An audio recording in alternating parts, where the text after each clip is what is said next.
channel and to my kitchen. Tonight, our breakfast is, it's been, tagal ko na hindi ito ginawa. It's famous Arabic food which is mansaf ang tawag. Ito, bread yan. Yan, bread. Dalawang Pyrex kasi ibigay ko doon sa pamangkin ng asawa. Ang bread na to, Arabic bread, ito, siya, ganito. Thin. Thin bread. Thin. And,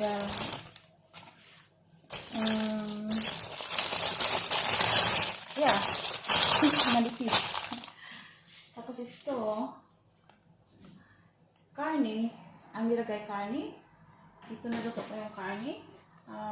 Luto na. Tapos nilagyan ng yung jamid, tinawag nila na sauce na jamid. So it's ready na to. Nilagyan ng sabaw ng niluto kong karne na jamid. Color puti.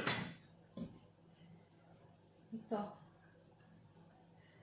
Color puti. Yung jamid color puti.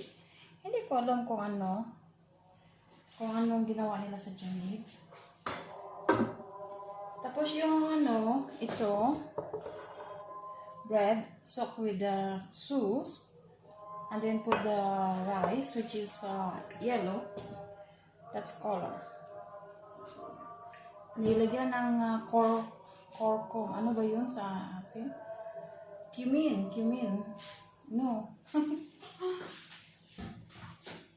Hindi cumin.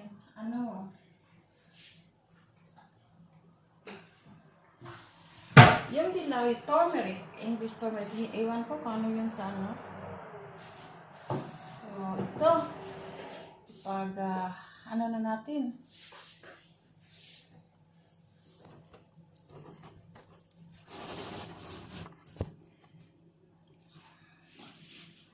Lagyan ko ito ulit ng sauce.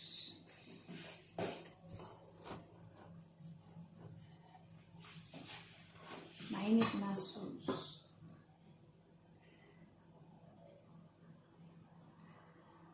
Ito, puti. Ayan. Ayan. Parang cream.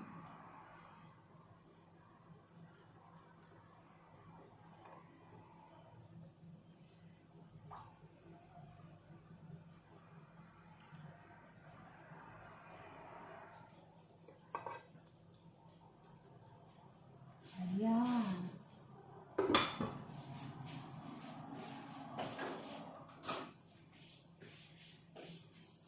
Kasi hindi kami kumakain masyado ng rice. Konti lang ilagay ko.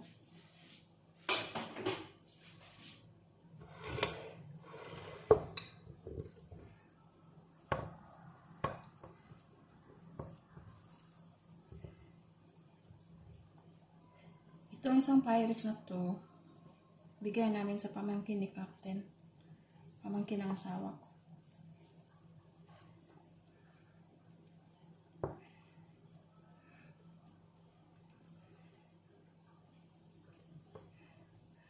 So guys, pag nagpakulo kayo ng manok, di ba tinimplahan nyo, nilagyan nyo ng spices. Try nyo, lutuin yung rice sa sabaw na yun, masarap. Masarap talaga. Pag niluto yung instead of putting the normal water, ilagay nyo yung sauce ng chicken na pinakuluan. Sarap.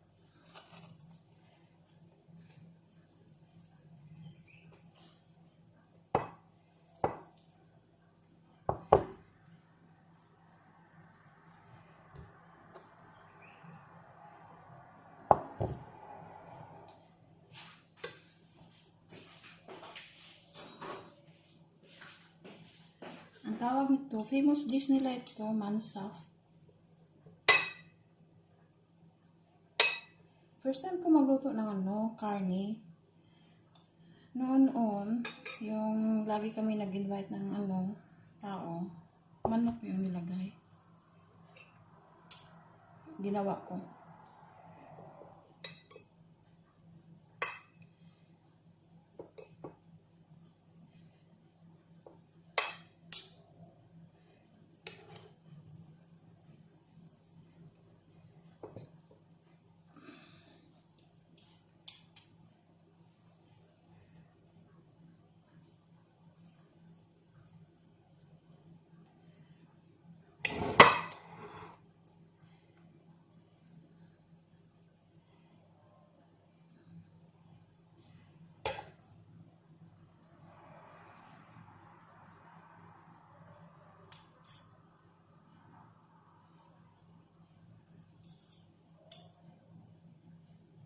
Ayan na. Ito na guys, yung bread, saka yung rice na yellow, nilagyan ng anong sa Bisaya? Ito, dulaw. Tapos, ilagay ko na yung karne.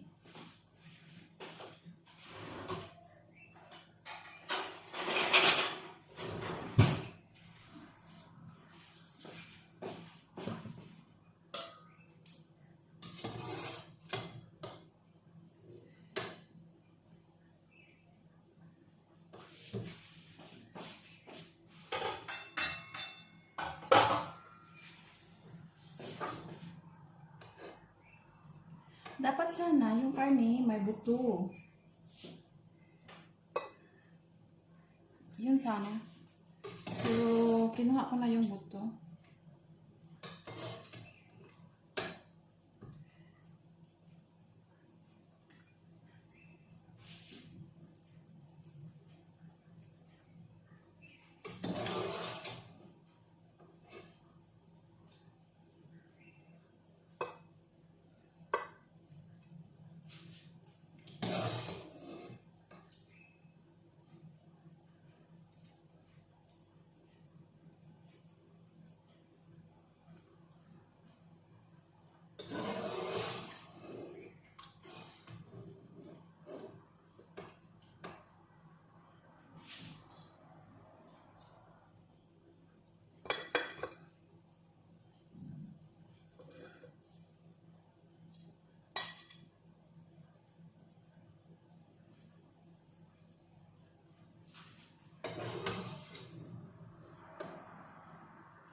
Nakalimutan ko yung soup ko. Ito ang una kong kinain pagkatapos mag-fasting. Ininom pala. Tubig tapos itong soup.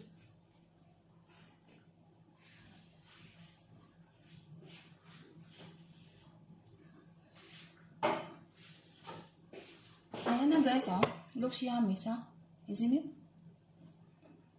Tapos, lagyan ko lang ng kunting parsley for decoration. Sana mayroon itong yung pine nuts. Pero ayaw ng asawa ko ng pine nuts. Kaya ito na lang.